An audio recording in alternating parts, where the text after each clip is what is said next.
Welcome back to Lecture 3, Universal Judgment and Salvation, looking at Romans 1:16 through 3:26, Part 2.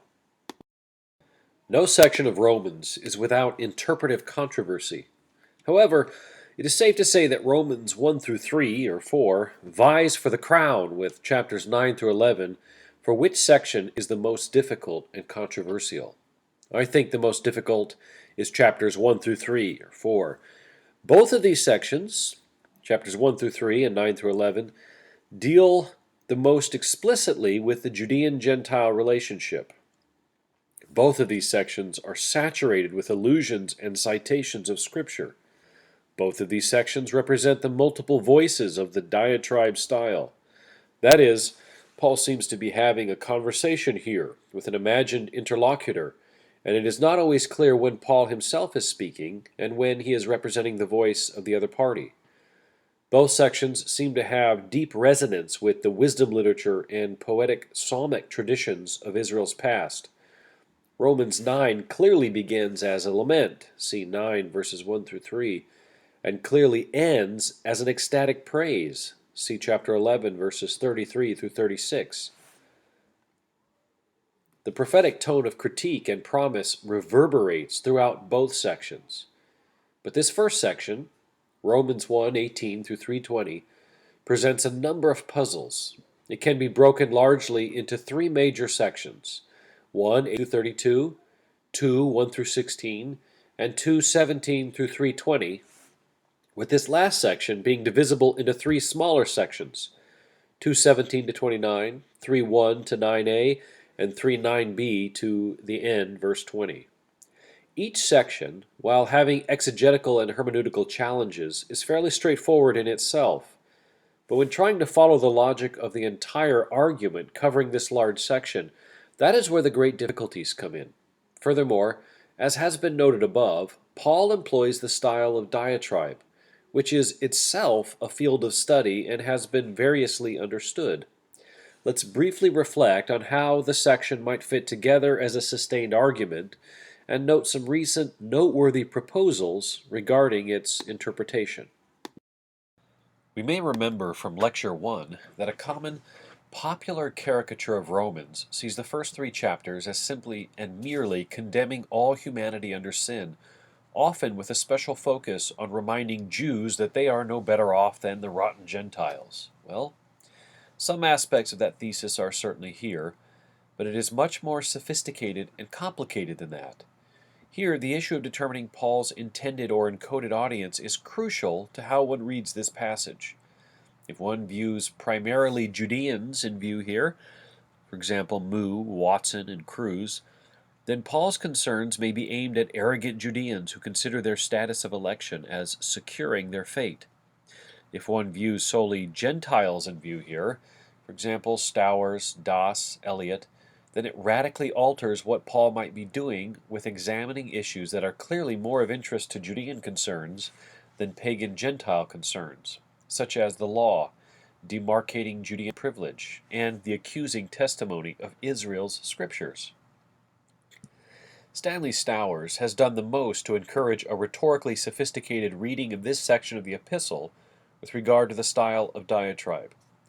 One of the noteworthy advances has been the recognition of the technique of prosopopoia, or what Stanley calls speech in character. The insight gained here is that not every statement or question actually represents Paul's own genuine perspective or inquiry. Sometimes the questions are put on the lips of a conversation partner in order to lead the audience in a particular line of thought or to answer supposed objections. Stowers explains, this authorial device of turning from the audience to an imaginary individual is important in the rhetoric of the diatribe and the literature influenced by its style. Both the apostrophe in 2, 1 through 5, and the dog in 3:27 through 4:1 that I discussed below were known in Paul's time as speech in character. In an earlier essay, Stowers explains that the diatribal writers, especially Epictetus and Diochrysostom, understood these dialogues as imitations of the Socratic technique of critical questioning, elenchein, whereby a person was led to a realization of his ignorance, lack of virtue, and need to learn wisdom. These dialogues in the diatribe, then, often had a protreptic character, that is, they attempt to convert the interlocutor to the philosophic life as understood by a particular school or teacher. When there is a full-scale dialogue and not just occasional objections from the interlocutor, the imaginary person is usually characterized as a certain type, either corresponding to a specific vice, or sometimes as a member of a school of thought. Thus, the interlocutor might be the cowardly philosopher, the boaster, or a pleasure-seeking Epicurean. One of the most common methods of characterization is by means of an apostrophe to the imaginary person. Another obvious example of the style is in Romans 6:1, where Paul, having just presented an astonishing thesis that where sin abounds, grace superabounds in 5:20, Paul asks, "What then are we to say? Should we continue in sin so that grace may abound?" Clearly, this is not a sincere question coming from Paul as if he truly wonders this. Rather, he seems to be representing a mischaracterization of his gospel message. Think of 3:8. In order to bring a correct conclusion to his astonishing proclamation regarding ethical import. Another place where this strategy of prosopopoia may be crucially important for understanding the argument is the response to the question Paul poses in Romans 7:7. We'll consider the proposal when we get there in the course. Luke Timothy Johnson suggests a rhetorical outline for the entire letter, and it is instructive how he construes this section of the letter. He writes, "Recognizing the various aspects of the diatribe is perhaps the most important key to understanding the argument of Romans." Paul states his thesis in 1:16 through 17. This is followed immediately by the antithesis, 1:18 through 3:20. The thesis is then stated more fully in 3:21 through 33. It is demonstrated by means of example in 4:1 through 25, by evidence of experience in 5:1 through 11, and by synkrisis, the rhetorical device of comparison, in 5:12 through 21. Paul then takes a series of objections to his thesis, anticipated already in 3:1 through 8, running from 6:1 to 11:36. The specifically deliberative aspects of his argument, "I appeal to you therefore, brethren," are spelled out in 12:1 through 15:13, as Paul applies the truth about God's righteousness to life in the Christian community. Another important scholar who has used rhetorical theory to examine Romans is Ben Witherington, who has also written one of the most insightful and accessible introductions to the subject for all of New Testament scholarship. These proposals are helpful and raise important questions about the texture of the text and how we ought to understand Paul's argument. If Stowers is correct in his insights about the diatribe, and he has proved almost universally persuasive in this basic insight, while many of his other proposals have been less compelling, then much of the interpretation that takes the epistle as merely a doctrinal treatise is either lacking or grossly distorts the arguments of Paul's letter. As stated above, each of the subsections are not difficult to discern their meaning and purpose, but when putting them together, this is where the interpretive challenges multiply. Take, for example, the transition from 1:18:32 to 2 verse 1. Stowers referred to this as an apostrophe. Many commentators see here a transition in audience from addressing and condemning pagan Gentiles to springing a trap on the Judeans. Doug Moo suggests that this is the strategy here. Paul begins with outlining the sins of idolatry only to indicate the degrading consequences of this exchange. Then, when he has a general agreement from the Judean members of his audience, similar to the case made in Wisdom of Solomon, chapters 13 through 16, wagging their fingers in judgment of sinful Gentile culture, Paul springs the trap on the Judeans and levels the playing field to remove the support for Jewish presumption. However, others, like Neil Elliott, insist that there should not be seen an address to Judeans until we reach 2:17, where Paul explicitly identifies his audience as a Judean. This matters because it indicates how we understand Paul's argument to flow, and it determines what issues we think Paul is addressing. Even more radical views have been proposed. William Walker argued that 1:18 through 2:29 was an interpolation into Paul's letter and did not originate with Paul. Walker believed that the tone and tenor was simply too conflictory with other parts of the letter that were designated to be clearly Pauline. Stowers himself has proposed that Paul's encoded audience is solely the Gentiles, and that Paul's statements are all aimed at addressing Gentile issues and attitudes. He argues for a dual path to salvation. Justification by faith is solely the path for Gentiles, and the Judeans continue to find their relationship with God determined by their obedience to Torah. So even when Paul is addressing Judean issues, according to Stowers, he is doing so with an eye to Gentile needs and concerns and doesn't address his message to Judeans explicitly, but recognizes them as a separate case, already established in the Old Covenant with God. The focus on Paul's teaching and exhortation in Romans is to lead the Gentile audience towards self-mastery, finding an ethical paradigm common among the Hellenistic moralist tradition.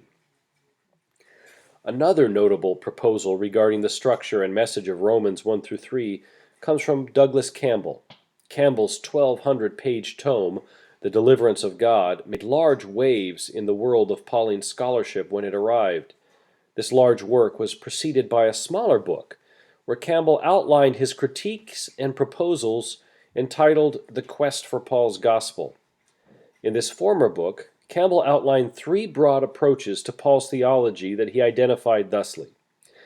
First of all, what he called the justification by faith model, which entails a change through transfer from a state of legalism to justification triggered by the faith of a human individual. The process is forensic and declaratory rather than substantial or ethical.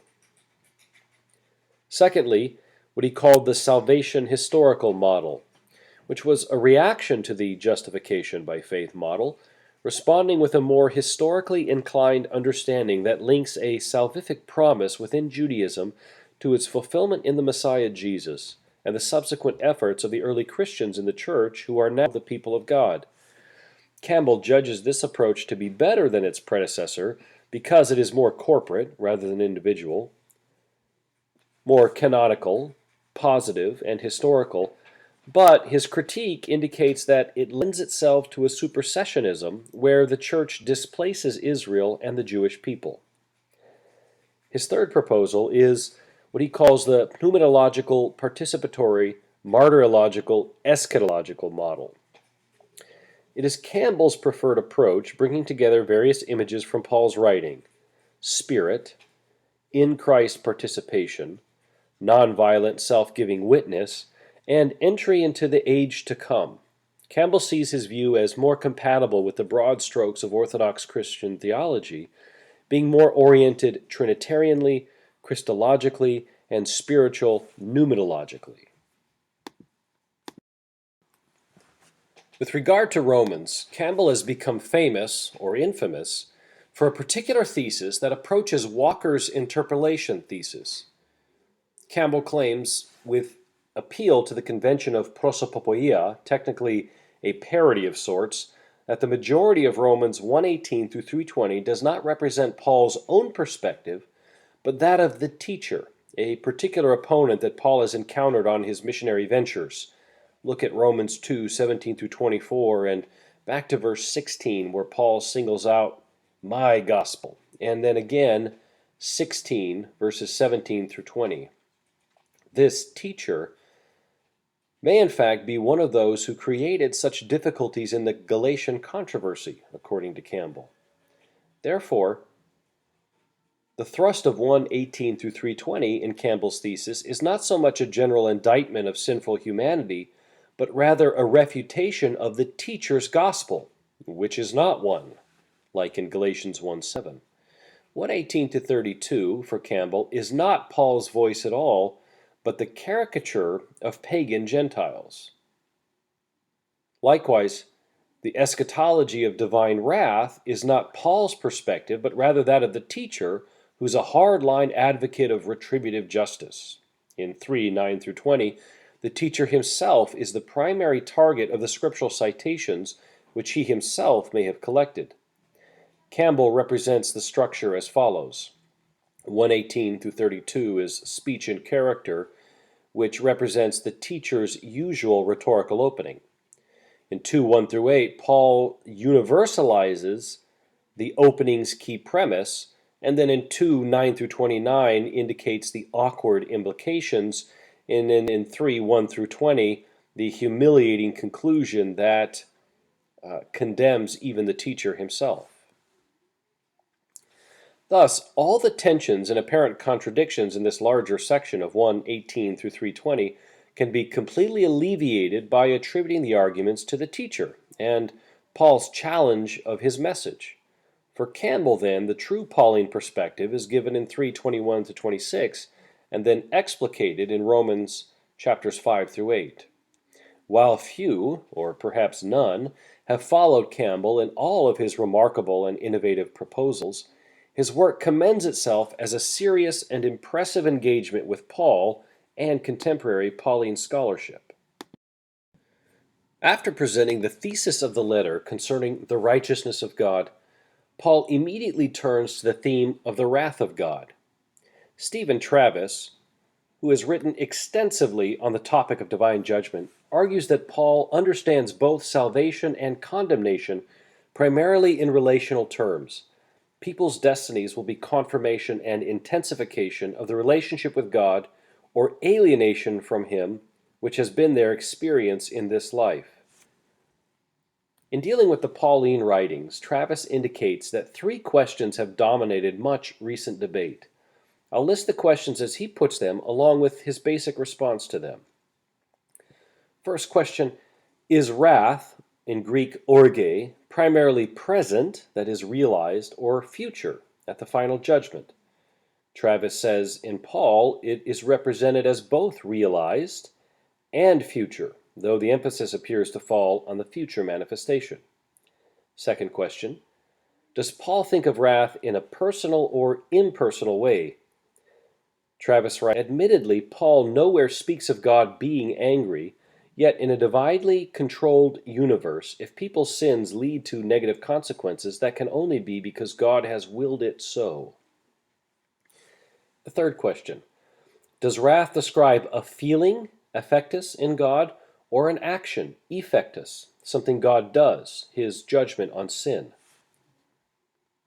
Travis says, God's judgment on sin certainly arises from his personal opposition towards evil, and yet, in Paul's use of wrath, the emphasis is certainly on the effectus, as we shall see. When, for example, he describes wrath as future, he is thinking primarily of God's action, his final judgment on human sin, rather than God's revulsion towards sin, which would naturally be expressed in the present when the sin is committed. Travis makes several worthwhile observations about Romans 1:18 through 32. Where Paul presents the wrath of God being revealed from heaven, 1:18. First, Travis notes the parallel phrasing between verses 17 and 18. Both indicate that something is being revealed in the present by God, righteousness and wrath. But there is a, Travis says, contrast between the righteousness revealed in the gospel and the wrath revealed from heaven. Second, the passage in Romans explains God's wrath in terms of human experience in history. Wrath is here the process which takes place when people are left alone by God. People abandon God, therefore God allows them to experience the consequence of their choice. Wrath is thus equivalent to abandonment by God. It is the lost condition of humanity. It is at this point that Travis makes several noteworthy distinctions that bring a healthy nuance to any discussion on divine wrath in Romans. He recognizes that several influential scholars have appealed to this passage as the locus classicus for a proposition that God's wrath is impersonal. However, Travis refutes this. This passage speaks as clearly as any in Paul of sin as a personal affront to God, which is met by his personal reaction. Human sinfulness is against God, and God's reaction is equally personal. It is God who gave them up. It is impossible to avoid the implication that the consequences of this giving up are somehow ordained by God. Travis makes a brilliant distinction between a punitive consequence that is fitting versus one that is retributive. He writes, "It is also striking that the structure and vocabulary of the passage show the fittingness of the punishment.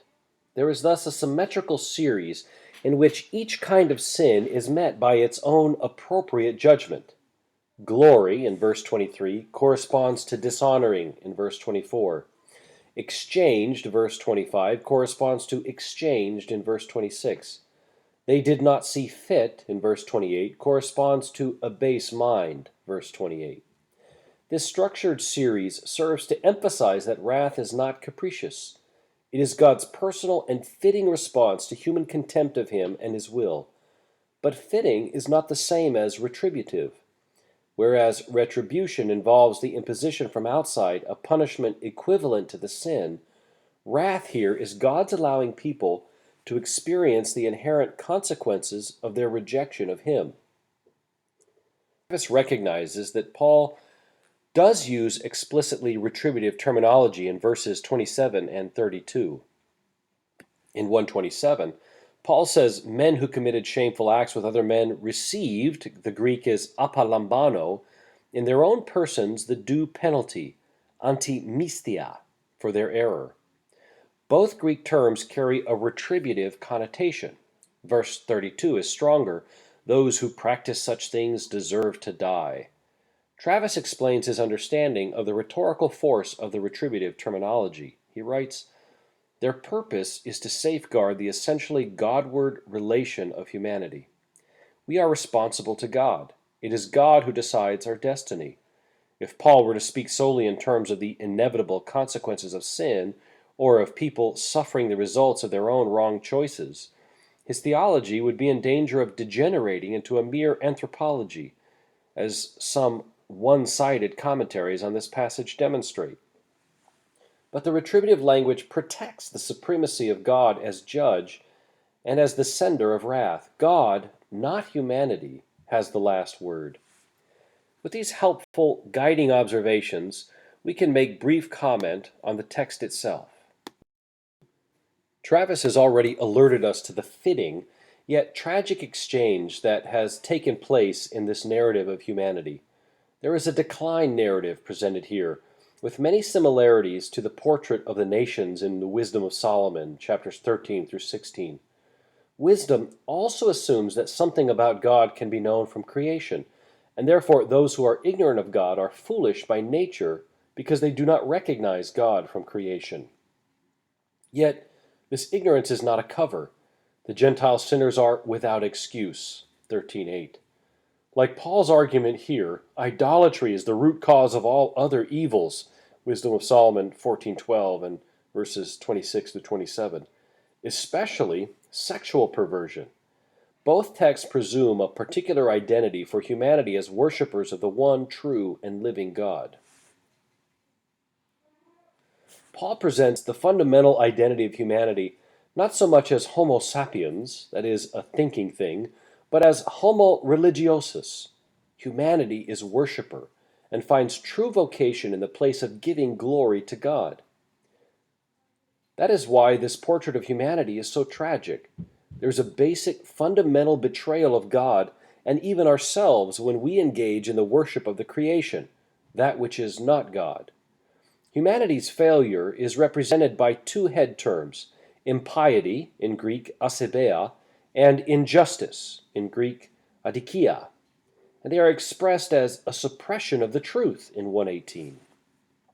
It is probably not the case that Paul's statement in verses 19 through 20 can bear the weight of a full natural theology, that is, that one could work epistemically from the creation to the God proclaimed in Judaism and Christianity. But there is a clear implication here that something about the Creator can be discerned from the creation itself. We may say with Hultgren that Paul affirms a general revelation rather than a natural theology. Humanity relinquishes its moral and spiritual inheritance by several disastrous exchanges. They exchange the glory of God for the likeness of an image in 123.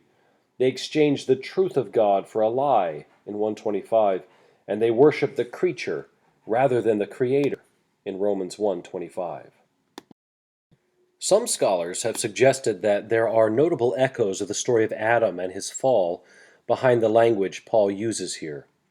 Morna Hooker has made the strongest case, noting that Paul echoes the language of Psalm 106, or Psalm 105 in the Septuagint, in verse 20, in Romans 1:23, with considerable expansion. So in Psalm 105:20, we see that it says, referring to Israel, and they exchanged their glory into the likeness of a calf that eats grass. In Romans 1:23, Paul writes, and they exchanged the glory of the immortal God in likeness of an image of a mortal human, and of birds and four-footed animals and reptiles. Hooker notes two distinctive features of Paul's text. One, his use of the word icon, or image, and the extended list of animals, which together evoke the language of Genesis 1:26-28 and verse 25. It would appear that Paul, in describing the idolatry into which man has fallen, has deliberately chosen the terminology of the creation story, she writes. Furthermore, she says, the sequence of events outlined in Romans 1 reminds us of the story of Adam as it is told in Genesis 1-3. James Dunn, following Hooker, explains what he sees to be the significance of the parallels.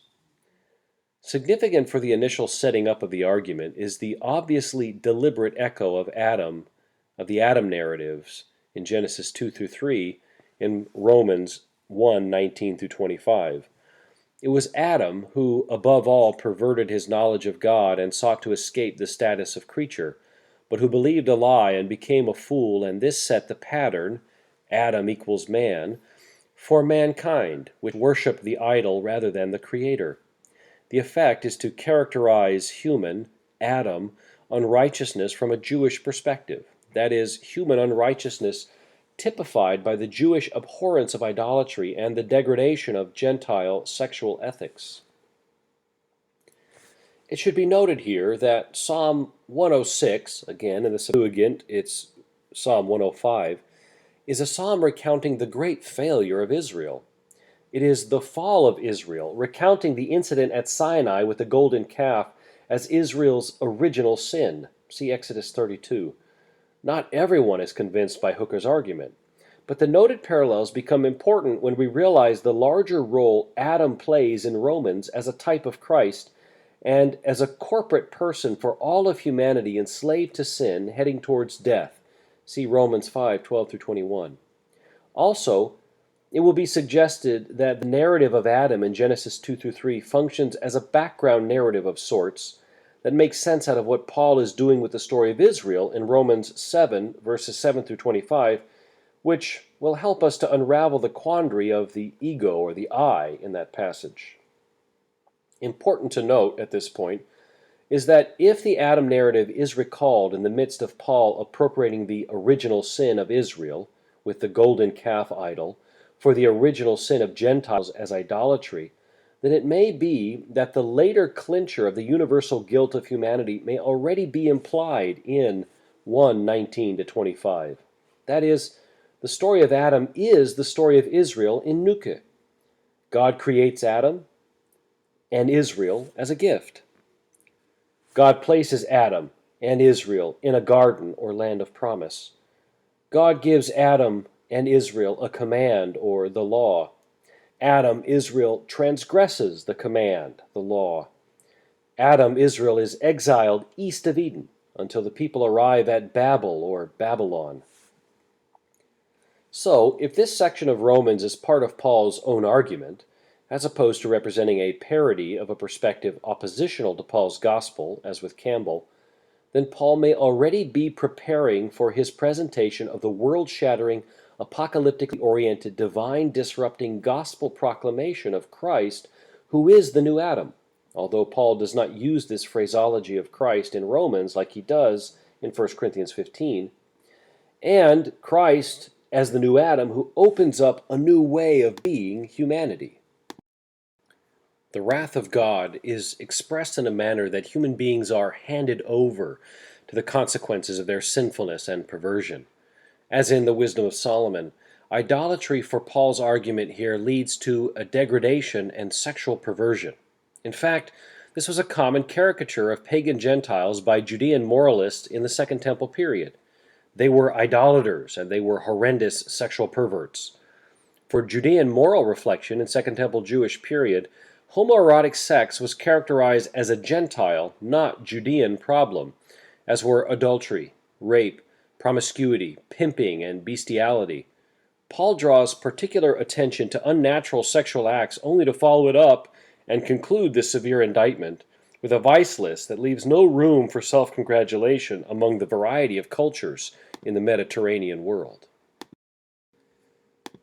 In the ensuing argument, the deprivation goes from idolatry and deceit to sexual degradation.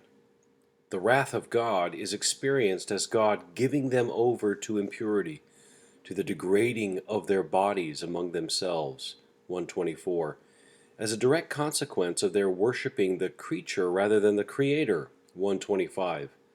Then follows one of the most recently quoted passages in Romans in social debate. For this reason, God gave them up to degrading passions. Their women exchanged natural intercourse for unnatural. And in the same way also the men, giving up natural intercourse with women, were consumed with passion for one another. Men committed shameless acts with men and received in their own persons the due penalty for their error. A full discussion of homosexuality or homoerotic behavior is far beyond the scope of this course. However, in light of several conflicting proposals in recent years regarding these verses, and how they inform contemporary debates about same-sex unions and same-sex marriage and similar topics, it's worthwhile to take account of some of the wider issues surrounding the discussion in the field of biblical studies. Most scholars agree that Paul is here referring to same-sex sexual intercourse, but there have been some scholars who demur. Robin Scroggs, for instance, believes that Paul is here addressing only pederasty, and so not addressing homoerotic relations among adults. Philip Essler believes that the narrative about Sodom and its destruction lies behind the whole of Romans 1:18-32, and so explains the mention of unnatural sexual unions between women. Frederick Davidson, making reference to philosophical discourse, argues that Paul's attack is on inordinate and uncontrolled passion resulting in injustice, and not the gender of the persons having sex. Neil Elliott avers that this section is not about homoerotic intercourse in general, but is rather an obviously recognizable description of the debaucheries and sexual revelries of the Caesars, especially Gaius Caligula in his well-known violent and sensual orgies. Part of the difficulty in terms of employing Romans in modern debates is the different notions of sexuality in Roman culture than exist today. In current understanding, we can discuss a person's lifestyle and link their sexual preferences as essential to their identity, for example, being born gay, etc. However, there were significantly different poles of understanding in broad Mediterranean culture. So, one of the chief scholars for Pauline ethics, Victor Paul Furnish, can write, "There was no word for homosexuality in any ancient language, including biblical languages, Hebrew, Aramaic, Greek, nor were there any words for heterosexuality or bisexuality. There was a common notion that sexual behavior, including larger social gender norms, were governed by a natural order. However, the ideal was the virulent male who was an active aggressor or penetrator in the sexual relationship. Contrast the classical Greek view, where the youthful male embodied the sexual ideal, and the purest sexual relationship occurred between two free males of equal social standing, thus the true sense of platonic love. The woman's role was to be the passive receiver of the male phallus, ideally to bear his male heirs. So instead of the problem of homosexuality being about the confusion of feelings and misdirection of sexual desire, the violation of homoerotic behavior for the Romans entailed the dilution of pure, dominant masculinity and exhibited the vice of uncontrolled passion. Homosexuality, in much Roman moral discourse, is a depraved stage in the devolution of men who have worked their way through the town's women, prostitutes, and remain unsatiated in their lust to seek to defile other men. According to classicist Sarah Rudin, the Roman poet Martial uses the phrase to be cut to pieces as the ordinary term for to be the passive partner in a sexual relationship. She explains, the Greeks and Romans thought that the active partner in homosexual intercourse used, humiliated, and physically and morally damaged the passive one. Heterosexual penetration could be harmless in the Christian community, in marriage. Homosexual penetration could be harmless nowhere. The only satisfying use of an adult passive homosexual was alleged to be oral or anal rape. The satisfaction needed to be violent, not erotic. Greek and Roman public would threaten bitter male enemies with rape. So, when it is often mentioned in literature, usually moralist or ethical literature, the problem is defined not as boys kissing boys or girls kissing girls, but as insatiable appetites and violent, abusive sexual intercourse.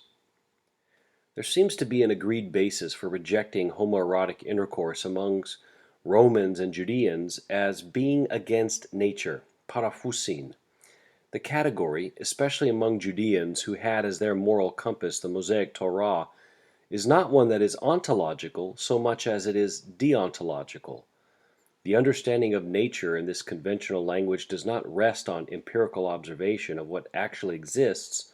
Instead, it appeals to a conception of what ought to be of the world as designed by God and revealed through the stories and laws of Scripture. One of the fullest studies is that by Robert Gagnon, The Bible and Homosexual Practice. He concurs that Romans and Judeans agreed that homoerotic intercourse was a threat to perceived sexual hierarchies, but he differs in believing this alone explains the common disdain with which the behavior was viewed. He writes, homoeroticism denies the sexual bodily gender differences of male and female and attempts a merger that nature never intended, that is, for which complementary sex organs were not provided. It amounts to a complaint against the gendered body that God or nature gave. This is clearly not the last word in the debate about both the meaning of Romans 1:24-27, nor the contemporary hermeneutical appropriation of this passage for contemporary concerns regarding same-sex unions, ordination of practicing lesbian, gay, bisexual, or transgender persons, or gay marriage within the church. What is crucial for us to recognize about the exegetical considerations is that this passage simply and straightforwardly, can we say this emphatic enough, this passage cannot be used to claim that God hates homosexuals, or that this sin is worse than many others that plague the church and the world. These sexual behaviors represented in Romans 1:24-27 are presented as a consequence of the human rejection of God and God's order, and they are examples of God handing over humanity to the consequences of this rejection and replacement. Paul concludes this indictment of humanity with an extensive vice list. Compare Galatians 5:19-21. Several of the vile terms listed are social vices and indicate a violation of any community ethos. The result of these character traits would be violence, destruction, estrangement, alienation, and the ultimate dissolution of the community and society. Paul certainly provokes a common and universal sentiment by appealing to an intuition of justice that would call for people so far gone to be put to death. They are without excuse, 1:20, because they know God's decree, but both perform these wicked actions and also applaud others who do the same, verse 32. Undoubtedly, Paul would have secured a general and universal agreement of condemnation of these habits and dispositions. No one in his or her right mind would disagree with the rejection and condemnation of the version of humanity presented in this passage. And that is why the rhetoric of the twist in the next section would have carried such a powerful force, regardless of whether it is directed at a particular group, for example, the Judeans amongst Paul's audience, or if it continues in a general warning against anyone who would be caught in the hypocrisy of wagging one's finger while indulging in these vices. Without excuse, chapter 2, verses 1 through 16. The general tenor of this section focuses on the theme of the impartiality of God. God judges impartially all humans, regardless of their status in relation to the election of Israel, and thus Israel's possession of the law. We see here the dark side, as it were, of the Judean privilege. Judgment comes to all according to God's impartial standard of judgment, first for the Judean, also for the Greek, 2:10. Also in this section, we see a return to the theme of the wrath of God. Who is the you in 2:1, and why therefore? It was noted in the introduction to this section that there's no small disagreement about how this section fits with what came before. Doug Moo sees a rhetorical trap having been sprung on the presumptuous Judean privilege, noting that the Judeans are in no better position simply because they were given the law. Stanley Stowers, on the other hand, sees absolutely no justification for reading Romans 2:1 through 5 as Paul's attack on the hypocrisy of the Jew. The target is rather people in the audience whose behavior corresponds to the vices or behavior typified in the characterization of the interlocutor, the pretentious person, ha alatzon, the one who hypocritically pretends to moral virtue and arrogantly criticizes others even though he does the same kind of things. Luke Timothy Johnson suggests that it is likely that Paul has in mind here the Hellenistic moral teacher, the sage who purports to identify and condemn the vices of others. Frank Matera cautions, although Paul portrays the imaginary interlocutor as brash and arrogant, he is not presenting the interlocutor as an opponent or adversary to the gospel, and certainly not as the typical Jew. For N.T. Wright, Paul has in view both the pagan moralist and the moralizing Jew. This is important because Paul is moving towards the crescendo of a universal judgment for all, as well as a universal means of salvation for all. The presumptuous person fails in two respects. First, he assumes he will escape the judgment of God, even though he is committing the same acts that he condemns. And second, he despises the kindness of God, which is meant to lead one to repentance rather than to be flouted with careless disregard. The danger is real, as it reads in 2:5, but by your hard and impenitent heart you are storing up wrath for yourself on the day of wrath, when God's righteous judgment will be revealed.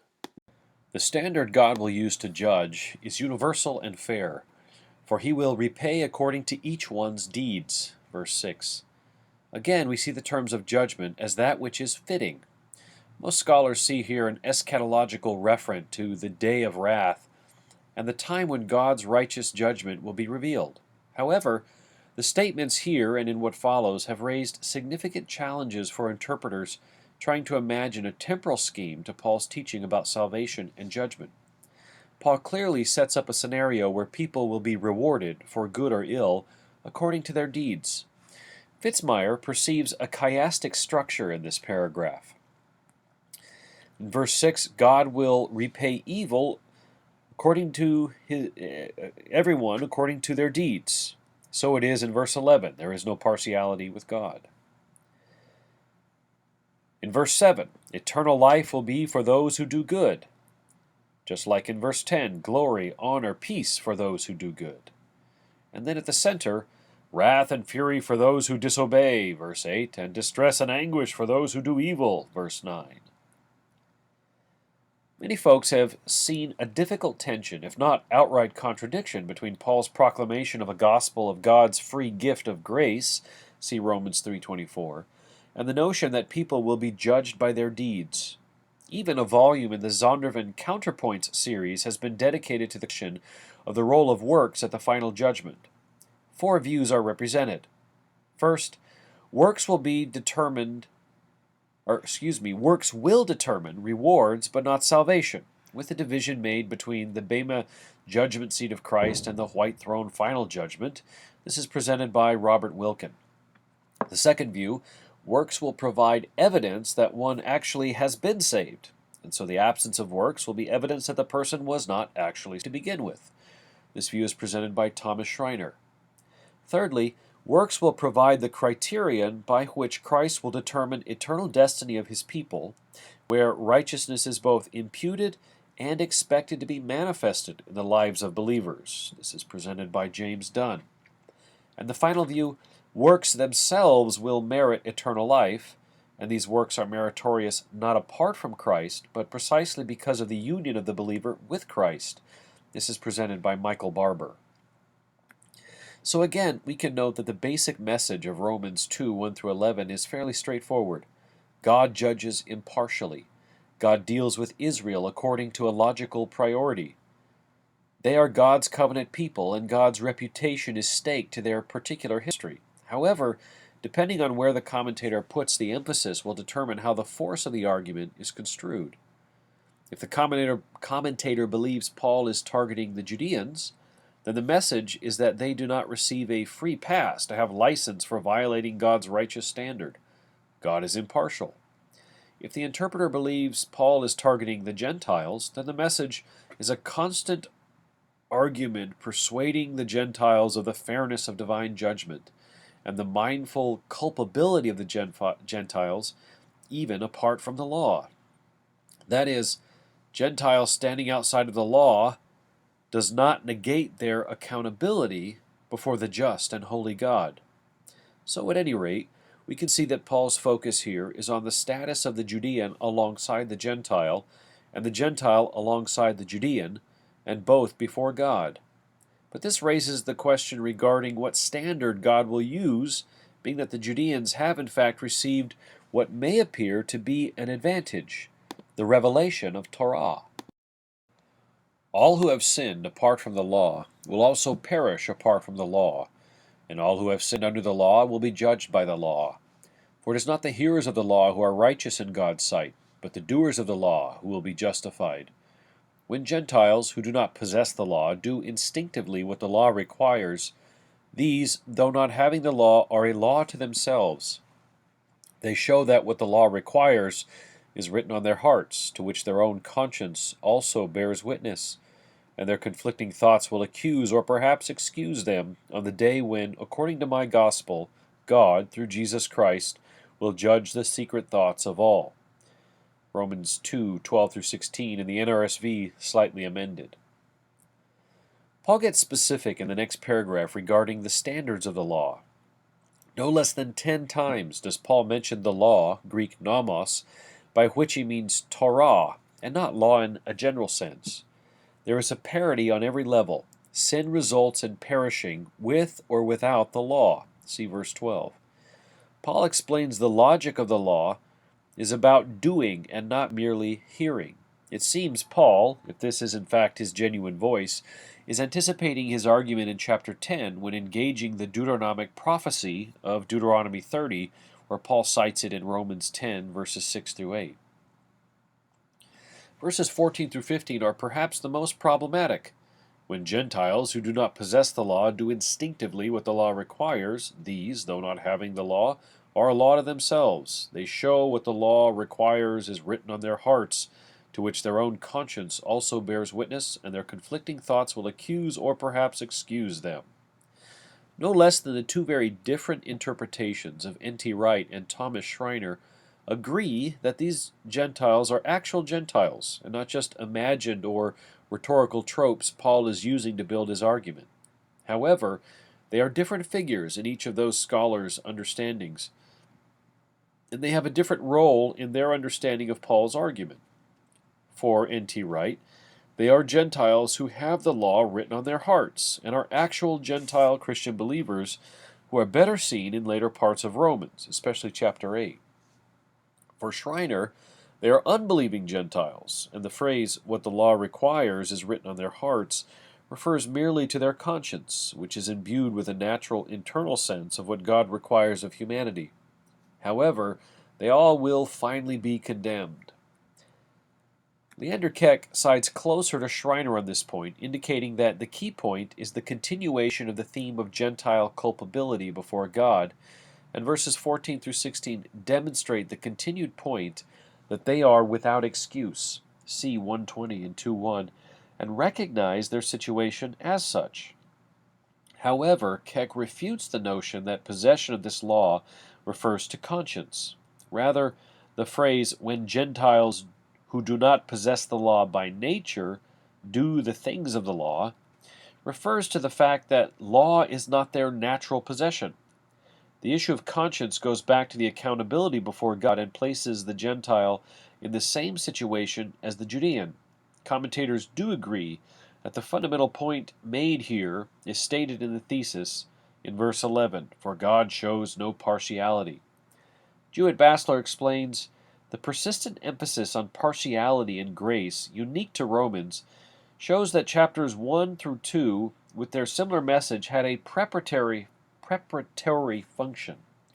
The opening argument, which pivots on divine impartiality, provides the critical background for Paul's development of the idea of justification by faith, which is here presented as a continuation of the basic principle of no distinction. The argument then shifts towards specifically Judean concerns. Paul begins his second apostrophe to the one who is, or considers himself to be, a Judean. Now, if you, second person singular, call yourself a Jew, and rely on the law, and boast in God, and know His will, and approve of what is best, since you have been instructed in the law, and if you are sure that you are a guide to the blind, a light to those who are in darkness, a corrector of those who are foolish, a teacher of children, since you have in the law the embodiment of knowledge and truth. 2:17 through 20. It is precisely in this diatribe where we see that Romans 1:18 through 3:20 is much more than merely a universal indictment of humanity under sin. Indeed, there is a concern here that the interlocutor is presuming upon divine grace. However, the usual reading that this section, 2:17 through 3:9, is merely an indictment of the Judean, and a characteristic Jewish boast, as a parallel of the indictment of the Gentiles in 1:18 through 2:16, only to bring them together under universal judgment, 3:9 through 20, falters on the lack of attention to the shifting voices and concerns. Furthermore, it does not pay close enough attention to the central concern for the righteousness of God, as connected to God's promises to Israel in 3:1 through 8. But what do these promises entail? Eliot, following Stowers, readjusts our view of the proper function of the diatribe. He writes, Paul's stylized address to a Judean in 2:17 through 3:9 is meant not to indict the Jews or to criticize Judaism, but to enlist a fellow Judean as a witness to make an important point to his non-Judean audience. Here, it is critically important that we understand how Paul's use of diatribe-like techniques function. Stowers' insights have been revolutionary. How can one claim that Paul is not picking a fight with Judeans or Judaism if he indicts a hypocritical Judean here? First, Stowers reminds us that the use of direct address to a fictitious person as a feature of the diatribe did not mean that the actual audience was now in view. The audience's task was to understand properly how the conversation that they were being allowed to overhear functions to teach them a line of thought. Thus, the primary purpose of diatribe was not polemic, that is, picking a fight, but rather didactic, intended on teaching. We see Paul use a variety of different diatribal techniques common among Hellenistic and Roman moralists. That is, the use of objections, indicated by expressions like he says, or someone will say, or you will say. and rhetorical questions, imperatives, or accusations intended to convict the fictitious conversation partner of wrong thinking or hypocrisy. And thirdly, rhetorical questions leading to false conclusions or ad absurdum consequences, often with an invitation to consider the effects with markers like, "What then?" and "So what then?" or the typical, "May it not be." Eliot disagrees with Stowers regarding the rhetorical purpose of this apostrophe. Stowers has suggested that Paul's purpose was either to demonstrate Paul's typical teaching or to direct a polemic towards his opponents in Jerusalem. However, Eliot believes Stowers has not followed through on his own insights. Eliot quotes Stowers regarding the didactic function of diatribe. In using the methods of indictment and protreptic, the teacher employs objections directed toward the various types of students, would-be students, auditors, and philosophers who characteristically make up his audience and for whom the style has been shaped. All of the apostrophes in Romans indict pretentious and arrogant persons. Rather than indicating a polemic against the Jew, the apostrophes in Romans censure Jews, Gentiles, and Gentile Christians alike. None is excluded from the censure of the pretentious. When Paul riddles his interlocutor with questions, "You then that teach others, will you not teach yourself? While you preach against stealing, do you steal? You that forbid adultery, do you commit adultery? You that abhor idols, do you rob temples? You that boast in the law, do you dishonor God by breaking the law?" In chapter 2, verses 21 through 23. Paul does not give them a time for response. He is siding with fellow Judeans and demonstrating before his Gentile audience that not even Judeans can or will by any means presume on God's grace and mercy to indulge their sins. The implications here are conditional. If the Judean teacher teaches others such things, but then contradicts his own principles, then his circumcision is nothing. Verse 25. However, Paul is often charged with embarrassing inadequacy, inconsistency, or outright nonsense, because certainly not many Judeans are vulnerable to the charge of stealing and committing adultery and robbing temples. And, as many arguments go, if they did commit such things, then the law contains within itself the prescriptions to handle sin and impurity, and thus there's no need to look beyond it for solace and assuagement of conscience. However, in light of what Paul says in chapter 3, verses 2 and 3, about Israel being entrusted with the oracles of God, N.T. Wright suggests that the fault is not with Paul or his argument, but the presumption that this section is just part of a larger argument simply intending on demonstrating the universal sinfulness of the Judeans. Rather, Wright explains, the point Paul is making in 2:17 through 24, I suggest, is not that all Jews are sinful, but that the specific boast of the Jew, namely, that Israel was called by God to be the solution to the problem of humankind, is rendered invalid by the failure of Israel to do to which the prophets had long ago drawn attention. For the boast to be valid, Israel would need to present to the world the flawless image of a perfect people, and that, to put it mildly, has not been the case, as the scriptural writers insisted, more or less unanimously. The point Paul is then making in 2:17 through 24 is that it is this specific boast of being the bearers of God's saving purposes for the world that is undone by actual sin within Israel. Wright is approaching here his brilliant thesis that has illuminated so much of Paul's writing about both the law and what Paul finds wrong with it, and the role of Israel in the plan of God's salvation for the world. In short, Wright has demonstrated that Paul shared an undergirding narrative regarding the place of Israel in salvation history. Israel was experiencing a continuing exile. This exile was not just geographical displacement, for many of the Judahites had returned from Babylonian exile. This continuing exile was in fact a state, a social status under the curses of broken covenant. We'll explore this further next week when we examine Paul's narrative of Israel compared to his contemporaries' tellings of Israel's story. In short, the narrative of Israel's engagement with Mosaic Torah for Paul is one of tragedy and failure, leading to curse, death, and exile. As Paul summarizes in Romans 4:15, "For the law brings wrath." Wright expands his thought regarding the vocation of Israel to be a light to the nations, and so he reads 2:17 through 24 as referring primarily to Israel's failure to fulfill that role in bringing God's salvation to the nations, and worse, as Israel becoming part of the problem. With reference to the prophet Isaiah, N.T. Wright says, Paul is simply agreeing with what the prophets had said many centuries before. The nations were supposed to be praising Israel's God when they looked at his people. Instead, they are blaspheming him, Romans 2:24, quoting Isaiah 52:5. This is the charge that the Isaiah text undermines any possibility of Israel being the means of the nations coming to praise Israel's God. That was the boast Isaiah has declared is impossible. One may wonder, then, what to do with Paul's redefinition of Judean identity in 2:25 to 29. Wright, again, sees the possible reference to actual Christian Gentiles who perform the law by their walking according to the Spirit. Compare Romans 8, verses 4 and 14, and Romans 13:10.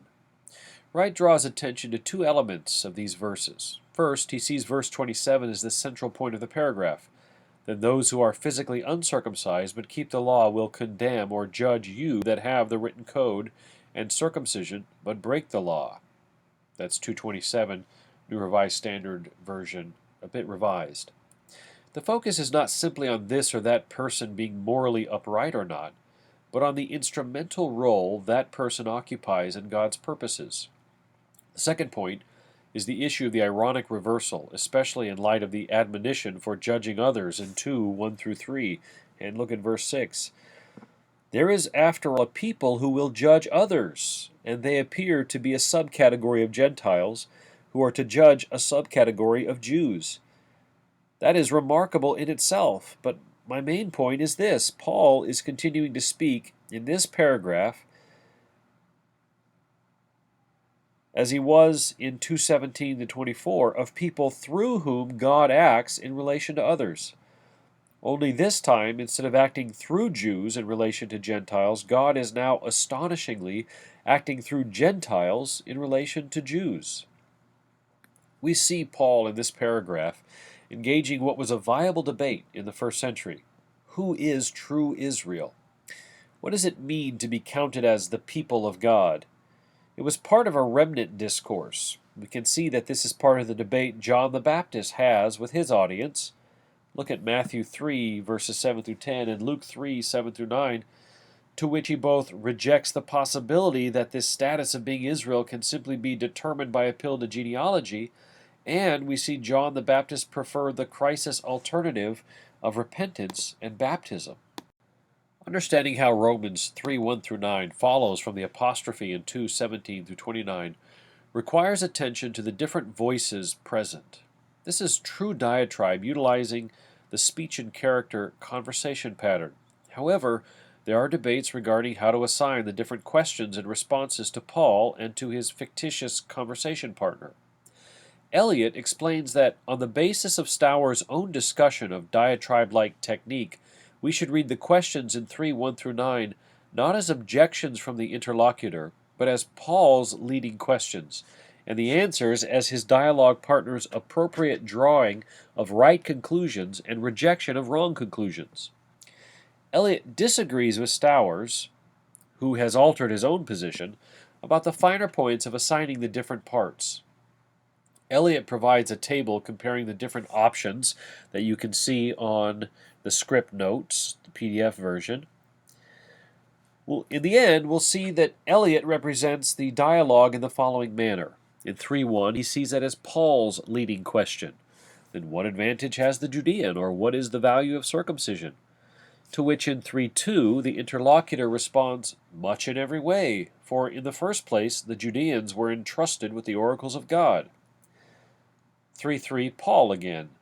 But what if some were unfaithful? Will their faithfulness nullify the faithfulness of God?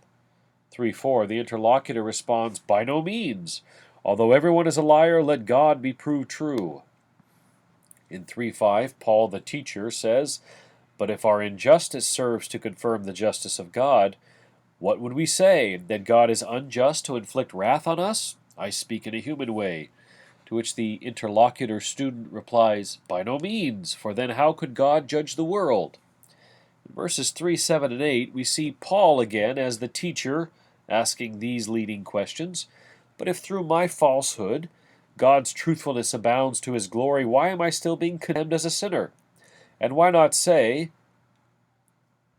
as some people slander us by saying that we say, let us do evil so that good may come?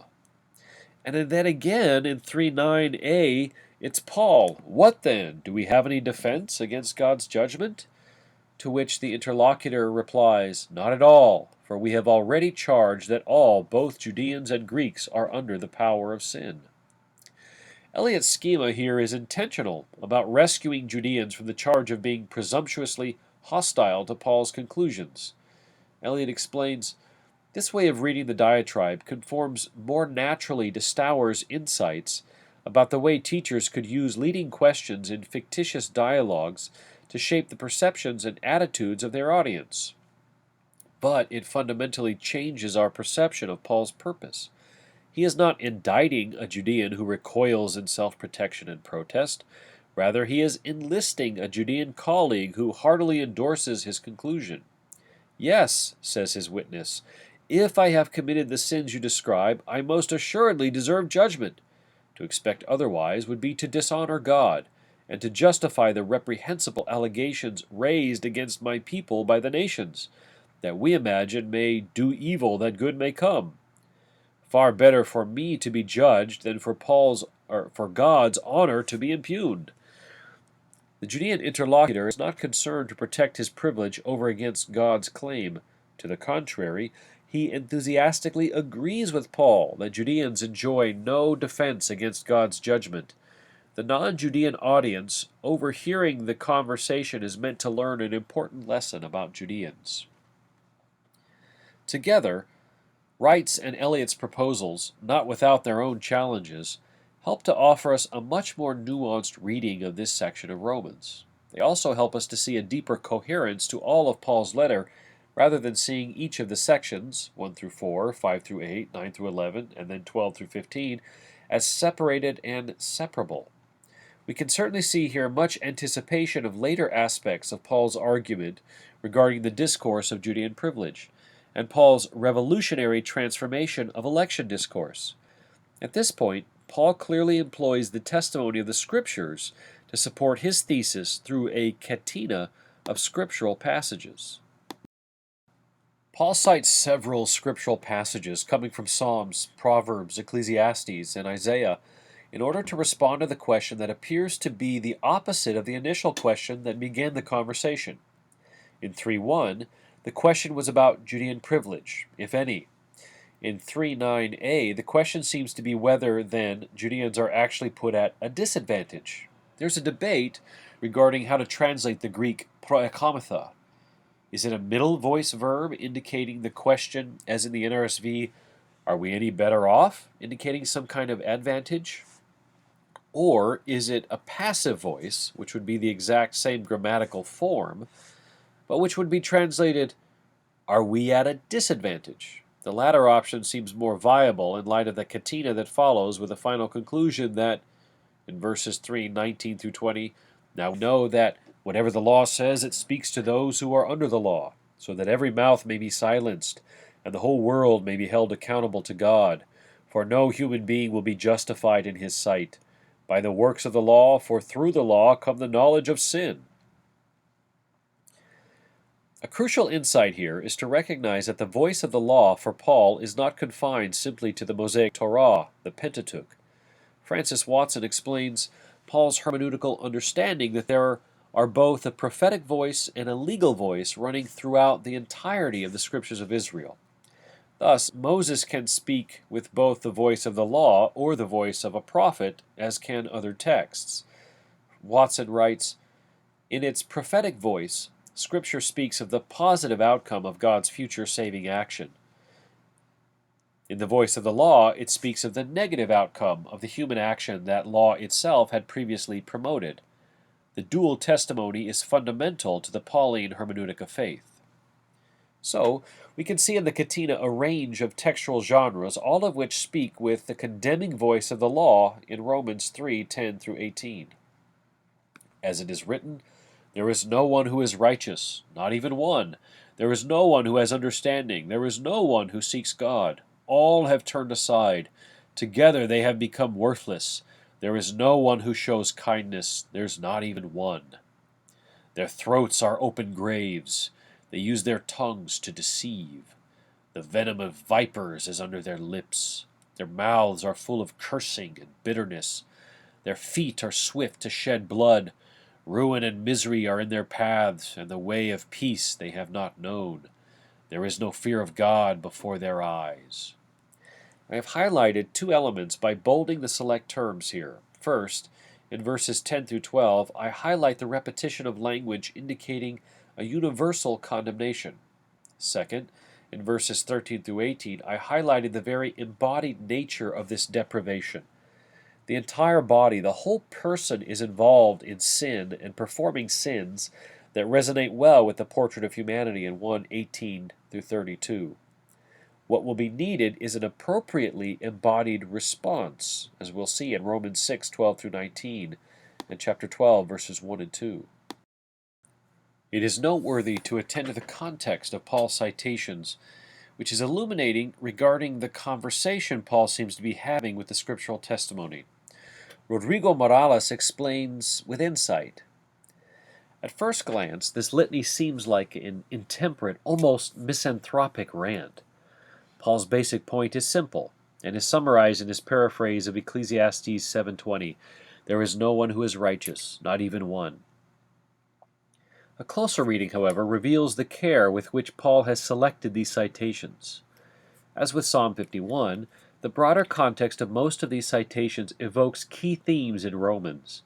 Following the introduction, drawn from Ecclesiastes, Paul cites Psalm 14, 2 through 3. The majority of the psalm is taken up with castigating the wicked for their evil ways, but it ends with a plea for God to deliver Israel and to restore the fortunes of his people, verse 7. Psalm 5 describes the throats of the wicked as an open grave and accuses them of using their tongues to practice deceit. Immediately preceding the verse Paul quotes, the psalmist prays, "Lead me, O Lord, in your righteousness, because of my enemies. Make your way straight before me." Verse 8. The next two quotations are taken from Psalms 140 and 10. They include pleas for God to act to bring about his kingdom. An accusation from Isaiah 59 follows. The broader context of the passage laments the lack of justice in Israel. Verse 9. Therefore justice is far from us, and righteousness does not reach us. And confesses Israel's sins in verse 12. For our transgressions before you are many, and our sins testify against us. In response to Israel's plight, God takes it upon himself to deliver Israel. The Lord saw that there was no one, and was appalled that there was no one to intervene. So his own arm brought him victory, and his righteousness upheld him. He put on righteousness like a breastplate, and a helmet of salvation on his head. Isaiah 59, 16 through 17. Once again, the theme of God's righteousness subtly echoes in the background. The litany ends with a citation of Psalm 36, verse 1. By this point, it should come as no surprise to find yet another reference to God's righteousness and fidelity in the broader context of the psalm. Your steadfast love, the Septuagint says mercy, O Lord, extends to the heavens. Your faithfulness, compare Romans 3:3, to the clouds. Your righteousness is like mighty mountains. Your judgments are like the great deep. You save humans and animals alike, O Lord. Psalm 36, verses 5 through 6. Were these connections to be found in only one or two of Paul's citations, we might dismiss them as a coincidence. That each of the texts in the chain resonates with broader themes in there suggests Paul cites these in particular to emphasize not only human sin, but also, more subtly, God's righteousness and fidelity. Even the final quotation from Psalm 143, verse 2, presents the same kind of theme.